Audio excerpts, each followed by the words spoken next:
What's up, everybody? I'm Blessed and Free. Welcome back to another episode of DOC TV. So I got another interview for you guys today. This guy's out of PA. He's got a crazy stories, and he's going to share it today on DOC TV. If you're new and you're tuning in for the first time, we talk about prison, jail, crime, and the corruption that goes on in all of those. So go ahead and hit that subscribe button and turn your post notifications on. So, man, why don't you go ahead and just introduce yourself to the people watching at home? Just tell them your name and where you're from. Hey, what's up, man? My name's Chris. I'm from PA. Just want to say off the rip, man, I appreciate you having me on, man. It's a pleasure to be here with you. Yeah, man, not a problem. I appreciate you coming on, bro. So tell the people a little bit about like who you are, man, and how you grew up and, you know, where life took you. Gotcha, man. So I grew up in a smaller town. It's called Jim Thorpe. It's right, they call it the gateway to the Poconos, but it's like basically in the Poconos. Yeah, pretty, like I said, pretty small town, pretty normal life growing up. You know, everybody kind of has their, you know, abnormalities and stuff, but my mother was an addict, you know, started dipping and dabbing with drugs and stuff when I was, you know, maybe 14, 15, kind of got into selling weed, smoking weed, that kind of thing. Nothing too crazy, just kind of, you know, trying to act cool, you know, being the guy that sells weed or whatever. Started getting into harder stuff after I got out of high school. You know, the 30s and, you know, the opiate epidemic that took over. I definitely, that was my twist for sure. Once I found, you know, opiates and stuff, I didn't want to do anything else. You know what I mean? So right off the bat, man, it sounds like you kind of, because a lot of people get this idea like, you know, a person that does drugs, you know, grows up shitty and that's not the case, bro. It can happen to anybody. And it sounds like you had a good, you know, upbringing. Why do you think, man, like having that good upbringing, you chose to go the other road? So honestly, I think it's just the way my brain is wired, man. I think that as soon as I got that, as soon as they hit my opiate receptors, man, it's like something clicked in my brain. And I just, I thought I found a ticket. You know what I mean? I thought I found a thing that like I could be, you know, doing whatever. I could be shoveling horse manure or whatever, and I'll be fine. You know what I mean? I was always in a good mood. You know what I mean? I didn't really see the downfall of it because of, at the time, I had such a surplus of it around me. I was never sick. I didn't even know what being opiates, you know, being an opiate withdrawal was, probably until like a year and a half into it. I remember I woke up the one morning and, you know, was going to the bathroom or whatever, and I literally was typing my symptoms into Google, and the first thing that came up was opiate withdrawal, and I remember laughing about it. You know what I mean? And I wish I could go back in time to, you know, that exact moment and just stop then, because I, you know, no idea what's to come for you if you keep going down that road. But, you know, obviously I didn't, and it definitely got bad. So was that the culprit of you getting in trouble then and then getting arrested? And absolutely. So yeah, I never got in trouble until I, you know, even like I was saying before with selling weed and stuff, until the opiates came. I was always able to, you know, talk my way out of it, or, you know, yeah, as soon as I blame my entire incarceration or any trouble I've gotten into strictly on opiates. I know if I never fucked around with those, I won't be in this spot I'm in now. So what was the crime that finally sent you to prison? So I actually got into a car accident in 2015. I got into an accident with another car. The people that I got into an accident with got really hurt, and they took me for a blood test, you know, charged me with DUI, and I had Xannies and opiates and weed in my system. And when you get into, at least in PA, when you get into a car accident like that and the other person gets hurt, it's actually aggravated assault by DUI, they call it. And I got charged for 3 counts of aggravated assault by DUI. Then in my second DUI along with that, they ended up dropping it just down to 1 aggravated assault by DUI and then 1 second offense DUI. Yeah, man. And that's crazy because I have a homeboy right now in prison for like the exact same shit, except his boy died that was in the car. So he got 15, but he's getting ready to get out, man. And I've made an episode on it because, you know, your story can happen to anyone. minus the pills. I mean, people drink and drive. So yeah, it's a lot more common than people realize, and you see it in prison a lot. So how much time were you facing for getting into the car accident and injuring them? So in PA, it was actually weird. When I took my plea, there was no mandatory minimum for aggravated assault by DUI, but they had a maximum. So it had a maximum of 10 years, but there was no mandatory minimum. Your second offense DUI, though, in PA is a mandatory 90 days to 5 years. It's supposed to be just be like they're trying to catch people on probation. You know what I mean? You're supposed to just do like a couple weeks in jail, probably get bailed out, and then you got that 5-year tail on probation or whatever for the second offense. But what ended up happening with me is like I said, they hit me with the one aggravated assault. I got 18 to 36 months for that. And then the 90 days to 5 years ran wild with that. So ran consecutively with that.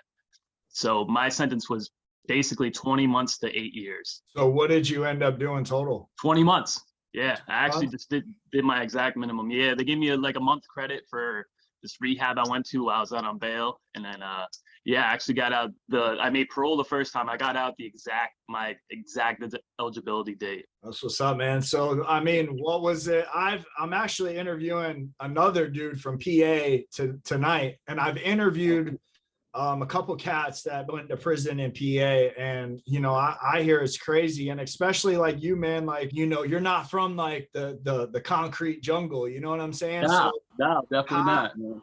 How did that work for you, man? Because I'm sure like you're now like around some gangster motherfuckers, you know what I'm saying? So yeah, like how did you cope and deal with that? Like, did you have issues because of that? Yeah, but honestly, so like I said, I was out in the mix a little bit just from, you know, doing drugs, just from being an addict really. And so, you know, I knew what time it was.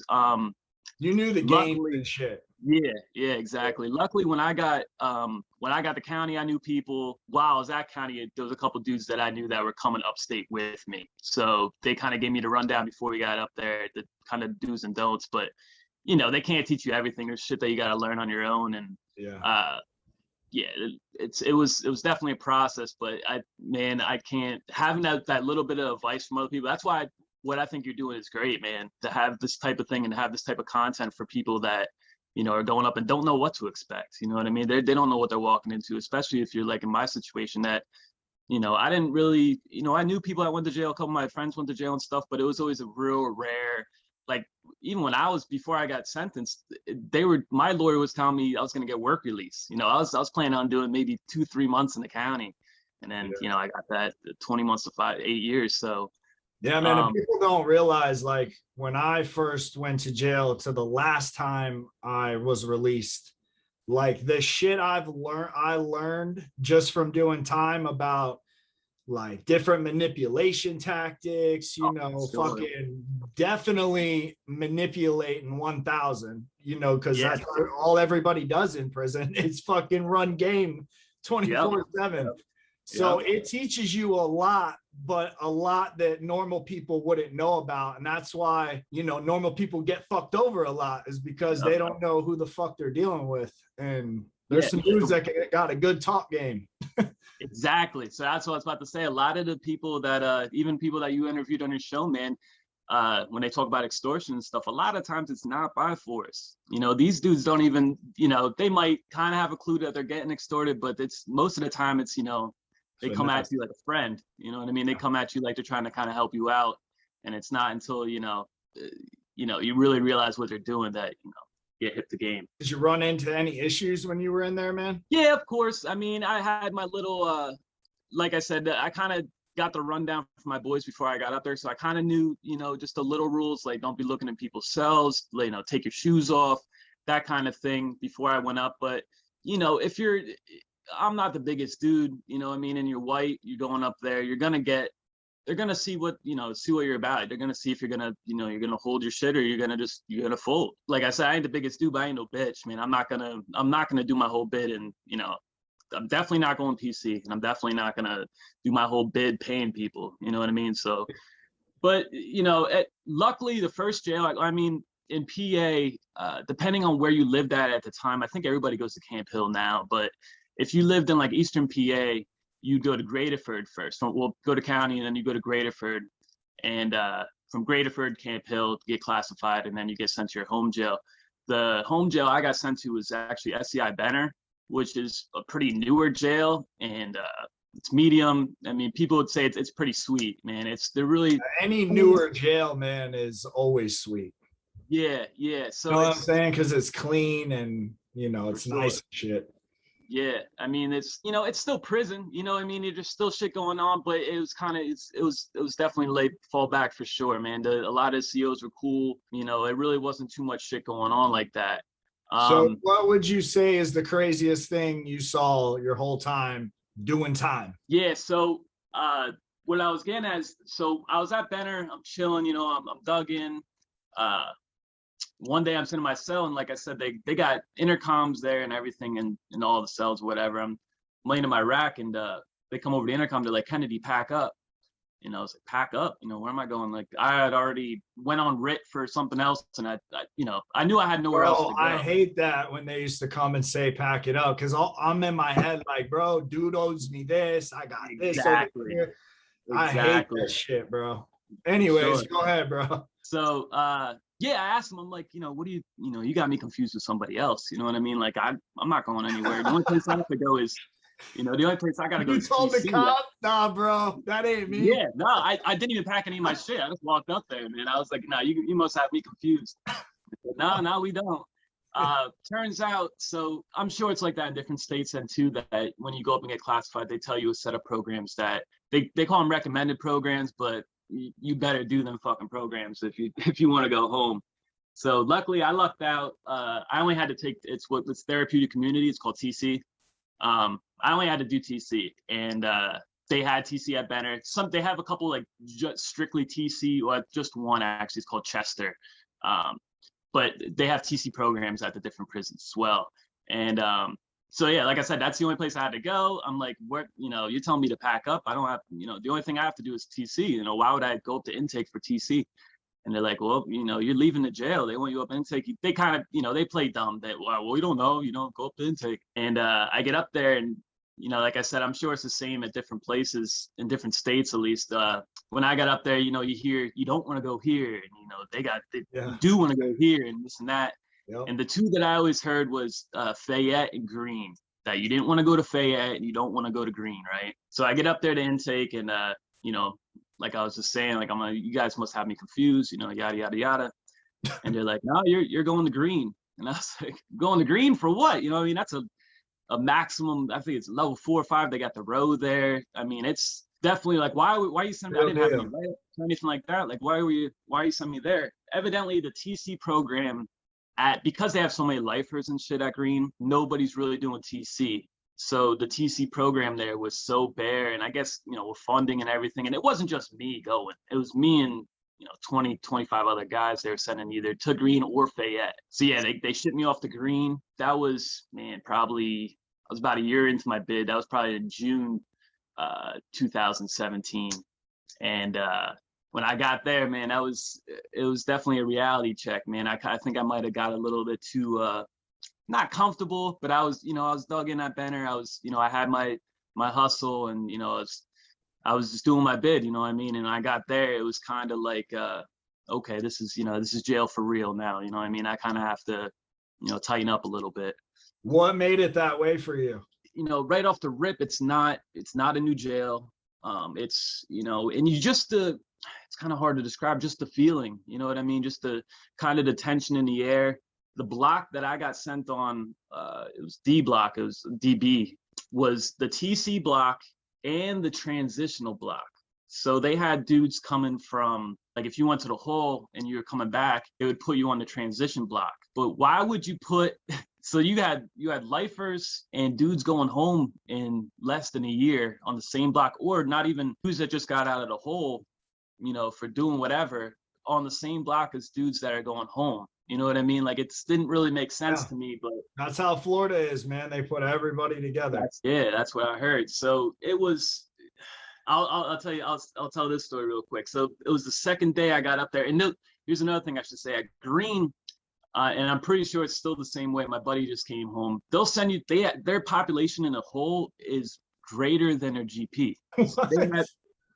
It's insane, bro. They have the biggest hole in PA.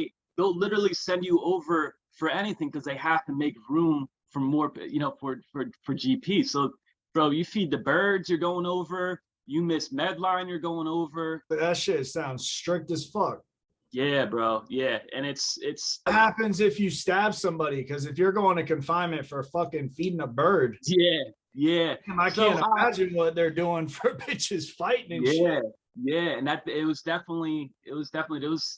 man, I don't want to say like a stabbing every other day, but there was definitely shit going down, you know, pretty on a daily basis there, man, whether it was a staff assault or, you know, inmate on inmate. How are the guards there as far as like corruption and like, are they beating the shit out of inmates? Like, what's going on with that in PA? Yeah, so luckily I didn't go to the hole while I was there in GP. It was just more or less like they wanted to wanted you to know where you're at all times. They weren't like I was saying before about Graterford and Camp Hill, and Camp Hill especially.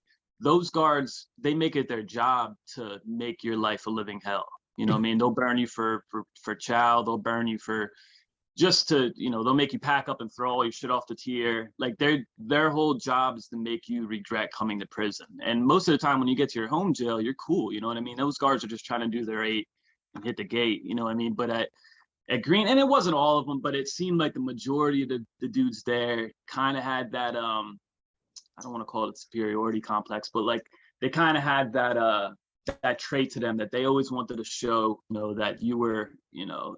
Yeah, because they're really a bitch. Yeah, exactly. They're bitch made, bro. That's why they do that in there, because that's the only place they can get away with exactly. And it's happened. I'm sure it's happened in other states too. It's happened before that dudes will, you know, CEOs will do something to somebody, and then when they get out, you know, it comes back to bite them, man. You know what I mean? It's a lot of these dudes aren't going to be in prison forever, and you treat somebody like that, it's they're not going to forget about it, man. As far as the time went for you at that camp, I mean, you only had like a little bit of time left once you got there, right? Yeah.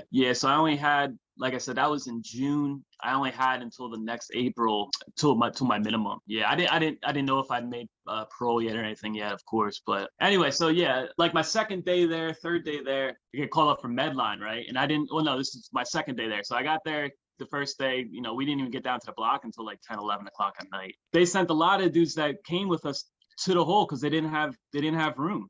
So these dudes transitioned or came from Benner, that they were out, you know, in general population, had no choice, got transferred to Green. Now they sat in the hole for a week because they didn't have room. Anyway, so I get down there, you know, you get on the block or whatever, and they call me up from Medline. I didn't know, like I said, at Benner, they had the intercoms and stuff in the cell, so you could kind of hear, you know, they just get over the Medline, pill line, whatever. And here they don't, you know, they kind of just basically scream it, or they have like a megaphone or whatever. They just kind of shout it out on the block. You know, I just got there. I don't really know how things work or whatever. So I missed pill line. I'm like, whatever. I'll just go after whatever, next pill line or whatever. Next thing I know, they come down and they're banging on my door. They're like, Kennedy, you got to go up the pill line. I'm like, all right, like, where is it? I don't even know where pill line is. And he's like, oh, I'll just go up here, you know, whatever. I get up there, I hit, you know, usually a lot of times they have the buttons outside the door for you to get in for the little bubble in there. I hit the button and I go in and he starts screaming at me for hitting the button. He's like, we don't push buttons around here. Basically threatening me to send me over for that. I'm thinking, you know, whatever. I get to the nurse. The nurse threatened me to send me over for not taking my pills too. She's like, well, would you rather have your pills delivered on F block? I was like, no, man, like I don't, you know, I didn't really think it was that big of a deal that I missed pill line. It just shows you the mentality that's going on up there. All right, man. So how did it go for you when you started getting close to getting out? Like, did you have family? Did you have a plan? Like, you know, where were you the kid that went to prison one time, man, and was like, I'm fucking done, and changed your life? Or did you struggle when you got out? I definitely struggled, man. Like I wish that addict mind state could just be gone, you know, after prison. But unfortunately, it's a daily struggle, man. And anybody that shit ain't never gonna be gone. Facts, yeah, it's just what you do about it. Exactly. So yeah, it's definitely been a struggle, man. I wouldn't say that that it's been easy by any means, but it's a hell of a lot better than being in jail, that's for sure. I actually just moved out of PA. I just moved to Maine yesterday. It's my birthday actually, and so I'm just trying to get up here, trying to get out of the mix a little bit, man, and just kind of live life, man.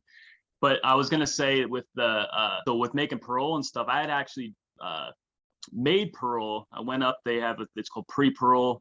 You go up there and basically you know, sign the necessary papers before you actually see the board. Went up, seen the board, you know, whatever. didn't know the answer, came back, gave my parole urine and stuff. And, you know, I thought I was cool. I'm just waiting to go home. You know what I mean? They had came and checked on I was actually going to my aunt's house for my home plan. So they had actually came and checked on my aunt's house. So I knew I made it before they even told me I made parole. So I was just chilling, man. I'm doing the rest of my bid, just kind of trying to fall back, and ended up getting a stick of weed on the block, man. And how I went about getting it was definitely a little sloppy. You know, I had the guards pop the dude's door while we were out at day room. So it was I was real, you know, out in the open with, you know. Yeah, you were right on Front Street. Yeah, so like the currency up there at the time, they took away tobacco now, but it used to be all kite. You know what I mean? You pay for everything in kites. So I had fronted the kites off of him, and then, you know, whatever. Got for the stick, and the sergeant see me, you know, fronting the kites. But, you know, like I said, I'd already taken my parole urine. I'm thinking, you know, I'm cool. So the next morning, the way that they give out urines up there is when they go around and do count in the morning, they'll slide a slip in your door that says, you know, intake. And you'll get slips for, you know, if you're going to the gym that day, whatever. They do all the slips in the morning. You know, I'm staying up for count, whatever. My cellie's by the door, and he's like, yo, you got a urine, bro. And I was like, you know, I think he's lying. You know, I'm like, no way. And he's like, yeah. And it wasn't even a regular pass, man. It was a handwritten note from the sergeant saying, you know, MR 5882 Kennedy to intake. So I'm freaking out, man. You know what I mean? I'd already made parole. You know, I was just waiting to go home, and now I'm going to fail a urine. You know, I'm going to go to the hole, you know, whatever. I'm probably going to, you know, I'm going to violate parole. You know, I'm not going to make parole now. And so I'm freaking out, man. I'm chugging water. You know, I don't know if you ever heard about the tide trick, but there's something you could do to manipulate the test. I'm not really going to get into it, but, you know, and so I was contemplating doing that. You know, I'm talking a million miles per hour, and my cellie's like, yo, he's like, shut up, man, shut up. And I'm like, what are you talking about? He's like, they're taking the locks off the traps. So they're taking the locks off the traps. And, you know, it's like I said, it's an older jail, so all the traps have locks on them. The only time they're taking them off is if they're going to feed you inside, you know. And it turned out that the power had went out the night before, and so we were locked down for the morning, so I didn't have to go up for the urine. Oh, and God bless. yeah, I know. So it saved me. So by the time the next day I had to go up and give them one, but at that time it was all water anyway, you know what I mean? But it was that somebody was definitely looking out for me up there, you know what I mean? You're doing good now in life, and things are good for you? Yeah, so I've been starting to try this YouTube channel, man. I play guitar. I'm a musician. I sing and play a couple different instruments. Been doing a lot of reels and stuff lately. Just trying to get my name out there, you know, and just do what I love, you know what I mean? If I could figure out a way to play music every day and you know, make money off of it, that's the dream, that's the goal. So yes. Well, I'll link your YouTube in the description of this video, so, you know, people can come check you out. But man, let's talk about the elephant in the room. So let's hear it, man. Let's play that guitar. You want to hit something real quick? Yeah.